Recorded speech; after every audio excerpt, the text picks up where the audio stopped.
Good morning guys. आज हम लोग पढ़ेंगे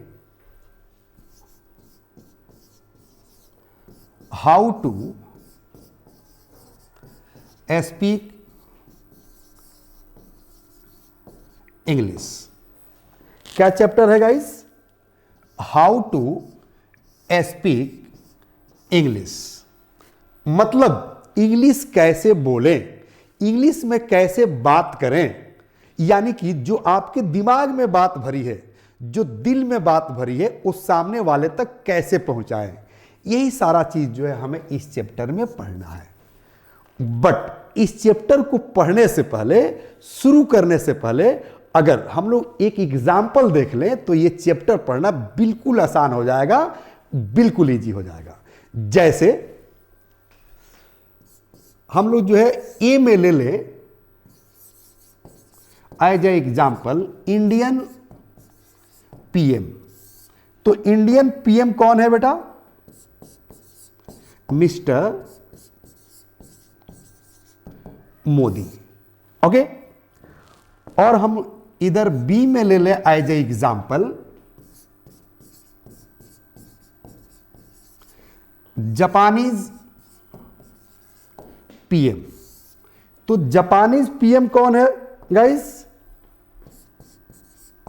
मिस्टर एफ के। मतलब फीमियो किसीदा। नाम पर मत जाइएगा, क्योंकि ये जो है जापानीज नेम है और नाम से हमको क्या लेना देना है। ए बी सी डी, कोई भी जापानी प्रधानमंत्री हो सकता है। ओके गाइस, हमें सिर्फ और सिर्फ इस चैप्टर का कंसेप्ट क्लियर करना है, इसलिए मैंने एग्जाम्पल के तौर पर ले लिया जापान के प्रधानमंत्री को। आप किसी भी देश के प्रधानमंत्री को ले सकते हैं, क्योंकि पूरी दुनिया में लगभग 200 देश है और 200 देशों में लगभग 6000 भाषाएं बोली जाती है, और ये प्रॉब्लम हर जगह रहेगा। ओके गाइस, अब क्वेश्चन उठता है कि मोदी जी किस भाषा में अपनी बातों को कहेंगे। चाहे उनको जो इंडियन कल्चर की बात करना हो वर्ल्ड लेवल पर, या इंडियन सिविलाइजेशन की बात करना हो, या इंडिया को बिजनेस लेवल पर लेकर जाना चाहते हैं वर्ल्ड लेवल पर, तो किस भाषा में बात करेंगे? क्लियर है कि हिंदी में बात करेंगे। किस में बात करेंगे? हिंदी लैंग्वेज में बात करेंगे। ओके गाइस, चाहे बिजनेस की बात करना हो, इंडियन कल्चर एंड सिविलाइजेशन की बात करना हो, या वर्ल्ड लेवल के बिजनेसमैन को इंडिया में इनवाइट करना हो ताकि इंडिया डेवलप करे, तो किस भाषा में बात करेंगे? हिंदी में बात करेंगे। ओके गाइस, और ये जो है जापान के प्रधानमंत्री किस भाषा में बात करेंगे, तो ये भी क्लियर है कि किस में बात करेंगे? Japanese language. अब सबसे बड़ा क्वेश्चन उठता है गाइस कि क्या मोदी जी को जापानीज लैंग्वेज आती है, या जापान के प्रधानमंत्री को क्या हिंदी लैंग्वेज आती है? तो बिल्कुल नहीं आती है। ओके गाइस, तो मोदी जी की बात जापान के प्रधानमंत्री को समझाने के लिए, और जापान के प्रधानमंत्री जो कुछ भी कहते हैं मोदी जी को समझाने के लिए एक बीच में ट्रांसलेटर होता है। कौन होता है गाइस? ट्रांसलेटर। ट्रांसलेटर मतलब अनुवाद करने वाला, यानी कि जो कुछ भी मोदी जी कहते हैं हिंदी में, वो जापान में यानी कि जापानीज भाषा में ट्रांसलेट करके जापान के प्रधानमंत्री को समझा देगा। और जापान के प्रधानमंत्री जो कुछ भी जापानीज लैंग्वेज में कहेंगे वो जो है हिंदी में ट्रांसलेट करके भारत के प्रधानमंत्री को समझा देगा। प्रॉब्लम सॉल्व हो जाएगा, यानी कि बिजनेस स्टार्ट हो जाएगा, दोनों आदमी के बीच कम्युनिकेशन स्टार्ट हो जाएगा। बट ये तो हाई प्रोफाइल की बात है, प्रधानमंत्री लोग हैं, या इस तरह के जो है इंडियन राजदूत के साथ होता है, जो इस तरह का हाई प्रोफाइल के पर्सनालिटी है, चाहे कोई ऑफिसर्स हो गया, पॉलिटिशियंस हो गया, मंत्री हो गया। बट इंग्लिश लैंग्वेज एक कॉमन आदमी को सीखना है, एक साधारण आदमी को सीखना है। वो जो है अपने मैसेज को, जो उसके दिमाग में चल रहा है, जो दिल में चल रहा है, वो कैसे पहुंचाएगा, कितने साधन होना चाहिए। क्योंकि अभी मैंने बताया कि 200 देश है पूरी दुनिया में, और 200 देशों में लगभग 6000 भाषाएं बोली जाती है। तो कैसे अपने मैसेज को सामने वाले तक पहुंचाएगा, इस चीज पर आज हम लोग देखेंगे, ध्यान देंगे। यही इस चैप्टर में हमें पढ़ना है। ओके गाइस, तो सबसे पहले जो है हम इसका काइंड्स देखेंगे। क्या देखेंगे बेटा? काइंड्स देखेंगे कि अपने मैसेज को जो दिमाग में है और दिल में है सामने वाले तक तो पहुंचाने का कितने तरीका है, कितने साधन है। ओके गाइस, तो याद रखिएगा कि सिर्फ और सिर्फ 3 ही तरीका होता है अपने मैसेज को सामने वाले तक पहुंचाने के लिए। पहला होता है वर्बल। वर्बल मतलब मौखिक। मौखिक मतलब जो कुछ भी हम अपने जुबान से कहेंगे, जो मुंह से कहेंगे और सामने वाले तक मैसेज पहुंचाएंगे। जैसे अगर इंग्लिश की बात हो तो इंग्लिश में कहिएगा कि come here, go there, sit down, stand up, what's your name, write your name here, can I use your mobile, can I use your car, can I use your bike, may I come in sir, may I go out sir, could I come in sir, could I go out sir, could I sit beside you. ये सब English के sentences है जो हम जुबान से बोल रहे हैं। Okay, this is called verbal, यानी कि वर्बल लैंग्वेज, वर्बल टॉकिंग, जो कुछ हम जुबान से बोलेंगे। ओके गाइस, अब क्वेश्चन उठता है कि सेकंड, यानी कि पहला मैंने बताया कि अपनी मैसेज को मुंह से बोलकर, जुबान से बोलकर सामने वाले तक पहुंचा देंगे। दूसरा होता है नॉन वर्बल। नॉन वर्बल मतलब वो बोलेगा ही नहीं। जैसे गूंगा होते हैं, गूंगा का जो है स्कूल चलता है, कोचिंग चलता है, कॉलेज चलता है। जैसे हर जिला में होता है गूंगा लोगों को school, college, coaching. Okay guys, और यही नहीं बल्कि जो है एक दूरदर्शन पर एक प्रोग्राम आता है, न्यूज ब्रॉडकास्ट होता है सुबह 6 बजे के आसपास, वो गूंगो लोगों के लिए। उसमें बोलता नहीं है, वो सिर्फ जो है मुंह से जो है बोलेगा, इशारा करेगा, बॉडी लैंग्वेज का इशारा करेगा और आपको उसको समझना है। तो वही लोग समझ पाते हैं जो लोग गूंगे हैं, उन लोग को जो पढ़ाया जाता है। ओके गाइस, गूंगा आखिर बोलता होगा कि नहीं, वो भी अपना काम करता होगा कि नहीं, एकदम 100% करता है। ओके गाइस, चलिए, तो अब जो है नॉन वर्बल, यानी कि इसमें बोलेगा नहीं, इशारा से बात करेगा। और कितने तरह से जो है नहीं बोलते हुए भी कितने तरह से अपने मैसेज को सामने वाले तक पहुंचाएंगे, वही चीज इस चैप्टर में पढ़ना है। ओके गाइस, जैसे ध्यान दीजिएगा, 2 पार्ट में मैंने बांट दिया, यानी कि अब नॉन वर्बल जो है 2 पार्ट में बट गया। पहला बॉडी लैंग्वेज। बॉडी लैंग्वेज क्या होता है? यानी कि जो शरीर से हम बात करें। ये मत सोचिएगा कि सिर्फ और सिर्फ जुबान ही बोलता है, बल्कि each and every part of the body they talk in their own language. यानी कि शरीर का हर हिस्सा, हर पार्ट अपने भाषा में बात करता है। और दूसरी चीज याद रखिए कि लैंग्वेज का डेफिनेशन भी होता है कि action and reaction of the body according to the situation is called language. यानी कि शरीर का हर हिस्सा बात करता है। जैसे आप जो है किसी लड़की को आंख मार दीजिए और लड़की सैंडल निकालकर पीटना शुरू कर दे। अब आप कहिए कि नहीं नहीं मैंने तो कुछ किया ही नहीं है। जब लोग इकट्ठा हो जाए कहेंगे मैंने तो कुछ किया ही नहीं है, तो आपने कुछ किया या नहीं किया? आपकी आंखें तो शरारत कर दी है ना, आंख तो बोल चुकी है। अगर आप क्लास में हैं और किसी लड़के को आप क्या कीजिए, जीभ चिढ़ा दीजिए, सब जीभ चिढ़ा दीजिए और लड़ाई हो जाए, झगड़ा हो जाए, तो सर जी से जाकर कहिए, प्रिंसिपल से जाकर कहिए कि मैंने तो कुछ किया ही नहीं है। आपने किया या नहीं किया? जुबान तो कर दिया, किया ना। चले यूपी और बिहार में जैसे ऐसे बस फट फट लोग मारता है, कहता है भाई थोड़ा सा हमको भी दे दीजिएगा। मतलब अगर कोई व्यक्ति आपको सामने से ना देखता हो और कहे कि थोड़ा सा हमको भी दे दीजिएगा, तो भाई क्या मांग रहा है पता चल रहा है? बिल्कुल नहीं पता चल रहा है। लेकिन जब ऐसे कोई मल रहा हो, क्या है बिहार का और जो है यूपी का, ये बीबीसी है। बीबीसी मतलब बुद्धिवर्धक चूर्ण। तो ऐसे अगर आप मल रहे हैं और सामने वाला थोड़ा कह रहा है हमको भी दे दीजिए, तो ये क्या मतलब किस चीज को शो कर रहा है? बॉडी लैंग्वेज को। ओके गाइस, चलिए यही नहीं, जैसे आप बाइक चलाते हैं, कार चलाते हैं, तो जहां रेड लाइट पर जाते हैं, रेड लाइट जल रहा होता है तो कार रोक देते हैं, मतलब रेड लाइट आपसे कुछ कह रहा है कि रुकिए। आज जैसे ग्रीन होता है आप आगे बढ़ जाते हैं, तो ग्रीन आपसे कुछ कह रहा होता है, यही होता है बॉडी लैंग्वेज। ओके, और यही नहीं, जैसे अगर हम ट्रेन की बात करें तो ट्रेन जो है देखिएगा, लाल झंडा जब ऐसे हिला दीजिएगा कहीं भी, तो ट्रेन का ड्राइवर ट्रेन को रोक देता है। तो लाल झंडा मतलब लाल झंडा ड्राइवर को कह रहा है कि रुक जाओ, आगे खतरा है। और जब स्टेशन पर गाड़ी रुकी होती है तो ध्यान दीजिएगा, पीछे वाला जो सबसे पीछे वाला बोगी होता है वहां से एक हरा झंडा ऐसे हिलाता है।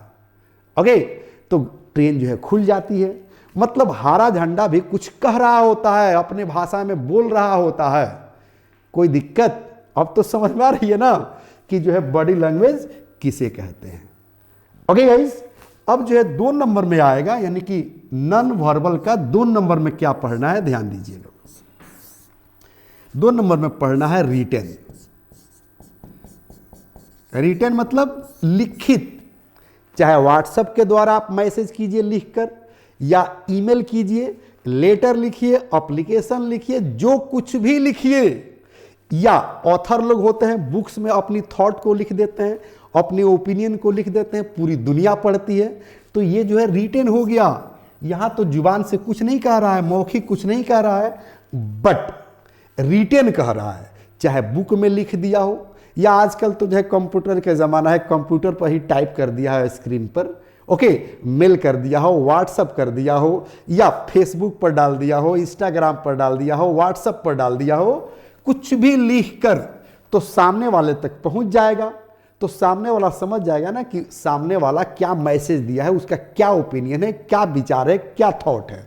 यानी कि अब स्पष्ट हो गया कि फर्स्ट पर्सन सेकेंड पर्सन के पास, यानी कि एक आदमी दूसरे आदमी से कुछ मुंह से बोलकर बता सकता है, बॉडी लैंग्वेज से बता सकता है, या कुछ लिख कर बता सकता है। यानी कि बोलकर बता सकता है, बॉडी लैंग्वेज से बता सकता है, या लिख कर सामने वाले के पास भेज सकता है, चाहे व्हाट्सएप के जरिए, ईमेल के जरिए, या लिख कर एप्लीकेशन और लेटर के जरिए। जैसे हम लोग प्रिंसिपल ऑफिस में एप्लीकेशन देते थे, आज के बच्चे भी देते होंगे, या डीएम ऑफिस, एसपी ऑफिस, हम लोग एप्लीकेशन डालते हैं आज भी। ओके गाइस, चलिए अब हम लोग देखेंगे 3 नंबर में क्या होता है। ओके, 3 नंबर में होता है guys verbal and non verbal. और वर्बल एंड नॉन वर्बल क्या होता है, अगर ये समझ में आ गया तो समझिए कि 100% स्पोकन आपको आ गया। ओके गाइस, जैसे वर्बल, वर्बल मतलब यानी कि मुंह से भी बोलेगा, जुबान से भी बोलेगा, और कह रहा है कि नॉन वर्बल यानी कि बॉडी लैंग्वेज का भी यूज करेगा, या लिख कर यूज करेगा। ओके गाइस, जैसे वर्बल और नॉन वर्बल, अगर सिर्फ आप जो है वर्बल का यूज करते हैं, ऐसे स्ट्रेट खड़े हो जाइए और कहिए कि come here, go there, sit down, stand up, what's your name, write your name, can I use your mobile please, can I use your car please, can I use your bike please, तो सामने वाला तब न समझेगा जब उसको भाषा आती हो। ओके गाइज, और मेरा नारा है कि शब्द के लिए रुको नहीं और भाषा के लिए झुको नहीं। तो सबसे ज्यादा जरूरी है कि right direction is more important than that of speed. तो राइट डायरेक्शन क्या है, यानी कि जो आपके दिमाग में बातें चल रही है या दिल में है, सामने वाले तक किसी तरह से पहुंचा दीजिए, समझा दीजिए। अगर उसको भाषा आती है तो मुंह से बोलकर समझा दीजिए, नहीं आती है तो बॉडी लैंग्वेज का प्रयोग करके समझा दीजिए, या आप लिख कर समझा दीजिए। जैसे बॉडी लैंग्वेज में अगर सामने वाले को कहिएगा कि give me 10 rupees, give me 100 rupees, तो जानता होगा तब ना, लेकिन कहिएगा कि गिव मी मनी। अब बॉडी लैंग्वेज का यूज कर दीजिएगा, यानी कि बॉडी लैंग्वेज अगर कहिएगा गिव मी मनी, मुंह से भी बोलिएगा और हाथ से भी इशारा कीजिएगा, तो ये अनपढ़ भी समझ जाता है कि वो पैसे की बात कर रहा है। सामने वाला कहिए कि ओए आई विल बीट यू, तो ऐसे कहे कि आई विल बीट यू तो हो सकता है कि ना समझे, बट कहे कि आई विल बीट यू तो सामने वाला समझेगा ओ अच्छा मारने की बात कर रहा है। ओके, कहेगा कि ओए पुलिस अरेस्ट कर लेगी, पुलिस विल अरेस्ट यू, तो पुलिस विल अरेस्ट यू नहीं समझेगा, लेकिन ऐसे जब हाथ कर देगा पुलिस विल, ओ हथकड़ी की बात कर रहा है। मतलब आपने मौखिक भी किया, आप बॉडी लैंग्वेज भी, तो सामने वाला समझ गया। That is called verbal and non verbal talking. Okay guys, अब जो अपना इमेज बढ़ाना हो, पर्सनालिटी बढ़ाना हो, तो दोनों को कंबाइन करके बोलिए, क्योंकि पूरी दुनिया इसी को बोलती है। और मैंने बोला है ना कि शब्द के लिए रुके नहीं और भाषा के लिए झुके नहीं। तो अगर आप अखबार पढ़ते होंगे या न्यूज पढ़ते होंगे तो देखिएगा न्यूज में लिखा रहता है, अखबार में, इंग्लिश अखबार में लिखा रहता है कि रोड इज जाम, अमिताभ's बहू ऐश्वर्या एंड बेटा Abhishek are going to perform a dance in the marriage ceremony in London. तो बेटा को बेटा लिखता है, बहू को बहू लिखता है, तो आपको बोलने में क्या जाता है। पहले ही क्लास में मैंने बताया था कि अगर कोई पूछता है कि what is this, what is this, what is this, what is this, तो अगर नहीं जानते हैं तो बोले कि this is chappal, this is joota, that is pankha, that is AC, this is baal, this is naak, this is gaal. आप बोलिए, नॉन स्टॉप बोलिए, समय के अनुसार सब चीज आपको आ जाएगा, वक्त के अनुसार। जो आपको 5 साल की उम्र में नहीं समझ में आता था वो 10 साल की उम्र में समझ में आ गया होगा। जो 10 साल की उम्र में आपको समझ में नहीं आता है वो आपको 15 साल की उम्र में समझ में आ गया होगा। और जो बचपन में नहीं समझ में आता था वो जवानी में समझ में आ गया होगा। और जो जवानी में नहीं समझ में आ रहा है ना वो बुढ़ापे में समझ में आ जाएगा। क्योंकि एक कहावत है भोजपुरी में, बचपना लड़कपन में बिताया, जवानी को समझ नहीं पाया। बचपना लड़कपन में बिताया, जवानी को समझ नहीं पाया, और जब बुढ़ापा आया तो रो रो कर बिताया। मतलब बचपन के चीज नहीं समझ में आई तो जवानी में समझ में आई कि बचपन में क्या होना चाहिए था, और जो जवानी में नहीं समझ में आया वो बुढ़ापे में समझ में आया। तो अब पश्चात क्या हो, जब चिड़िया चुग गई खेत। तो गाइज आप इंग्लिश पढ़िए, बोलिए, सीखिए। इंग्लिश बिल्कुल आसान है, बिल्कुल इजी है, और ये इंटरनेशनल लैंग्वेज है। आज हर जरूरत के लिए जरूरी है अंग्रेजी। अगर आपको इंग्लिश आ गया तो दुनिया के हर दरवाजे खुल जाते हैं। किसी भी देश में जाकर इंग्लिश के माध्यम से, इंग्लिश के जरिए अपना रोजी रोटी कमा सकते हैं। रोटी, कपड़ा, मकान, दवा और शिक्षा का व्यवस्था कर सकते हैं, अपने परिवार को सही जगह पर पहुंचा सकते हैं, लक्ष्य तक पहुंचा सकते हैं। इसलिए this is my personal request, speak English, learn English, because speaking English is very easy. अगर 3 से 4 मेरा क्लास कर लिए होंगे, चूंकि आज तीसरा क्लास है, तो आपको फील हो गया होगा कि English speaking is very easy, very very easy. Okay guys, तो अभी हम लोग पढ़ रहे थे कि वर्बल और नॉन वर्बल को मिला दीजिए तो बन जाता है नॉन वर्बल। लास्ट में एग्जांपल दूंगा। अगर आप इमेज बढ़ाना चाहते हैं तो किसी रेस्टोरेंट में चले जाइए, और रेस्टोरेंट में आजकल तो सूट बूट अनपढ़ लोग भी पहन लेते हैं, सूट बूट पहन लीजिए, टाई लगा लीजिए, और किसी रेस्टोरेंट में जाकर बैठिए और वेटर को कहे वेटर प्लीज, तो कहे कि वेटर कम हियर, तो नहीं आएगा। लेकिन कहे कि वेटर कम हियर, बड़ी लैंग्वेज का भी यूज कीजिएगा तो दौड़े आएगा। कहिए कि 2 sponge, 1 Sprite and 1 plate chowmein. अब उधर से जो है लेकर आएगा, उसके बाद जो है आप खा लीजिए। उसके बाद कहिए कि बिल प्लीज, तो हाथ से कहिए कि बिल प्लीज, तो समझिए कि वो पैसा की बात कर रहे हैं। बिल प्लीज, तो बिल लेकर आएगा, आप पेमेंट कीजिए, थैंक्स बोलिए, चल दीजिए। अब आसपास के लोग कहेंगे अरे वाह क्या गजब का इंग्लिश बोल रहा है। ओके गाइज, ये अपना इमेज बढ़ाने का तरीका है। किसके माध्यम से? अगर आपको मौखिक आ गया, नॉन वर्बल आ गया, तो दोनों को कंबाइन कर दिए, जोड़ दीजिए, उसी को कहते हैं वर्बल एंड नॉन वर्बल।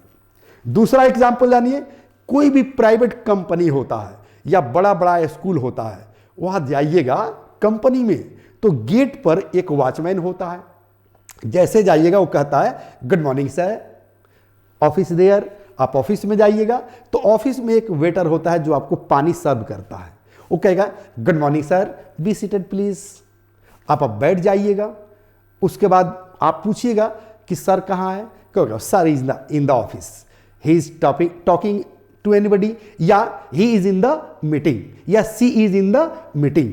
अब आपको लगे बाप रे बाप, वॉचमैन इंग्लिश में बात कर रहा है, यहाँ वेटर इंग्लिश में बात कर रहा है, वो मीटिंग में है तो इंग्लिश में बात कर रहा होगा, तो आप डर जाइएगा। बट ऐसा बात नहीं है गाइज, उसको ट्रेनिंग दिया जाता है, उसको इंटरव्यू फेस करना होता है। कल मैंने क्लास में बता रहा था कि अगर आपको जॉब चाहिए तो जॉब के लिए कुछ योग्यता होती है, उस योग्यता जो होनी चाहिए उसके लिए मैंने बताया था कि रिक्वायर का प्रयोग होता है। जिस गाइज का क्लास मिस कर गया हो वो प्ले स्टोर पर जाए या यूट्यूब पर जाए, उसको सर्च करे, यानी किसको, English plus by Sanjeev Shivani को क्लास जाकर कर ले, कंसेप्ट क्लियर हो जाएगा कि किस तरह से जॉब हासिल किया जाता है। ओके गाइज, अब जो है इस चैप्टर पर अगर किसी भी गाइज का कंसेप्ट क्लियर नहीं हुआ हो तो उससे मेरी रिक्वेस्ट है कि आप कमेंट बॉक्स में जाइए, कमेंट कीजिए, मैं इस चैप्टर को दोबारा पढ़ाऊंगा। और यदि समझ में आ गया तो भी कमेंट कर दीजिएगा, काफी खुशी मिलेगी। ओके गाइज, और लास्ट में मैं सबसे रिक्वेस्ट करूंगा कि लाइक करना, शेयर करना, सब्सक्राइब करना और फुल वीडियो अंत तक देखिए ताकि जो आपका कंसेप्ट क्लियर हो सके। ओके गाइज, अब मुझे जो है ऑफलाइन क्लास भी लेना है, घड़ी इशारा कर रही है, कल फिर मिलेंगे इसी क्लास में इसी वक्त। Okay, thank you, have a nice day.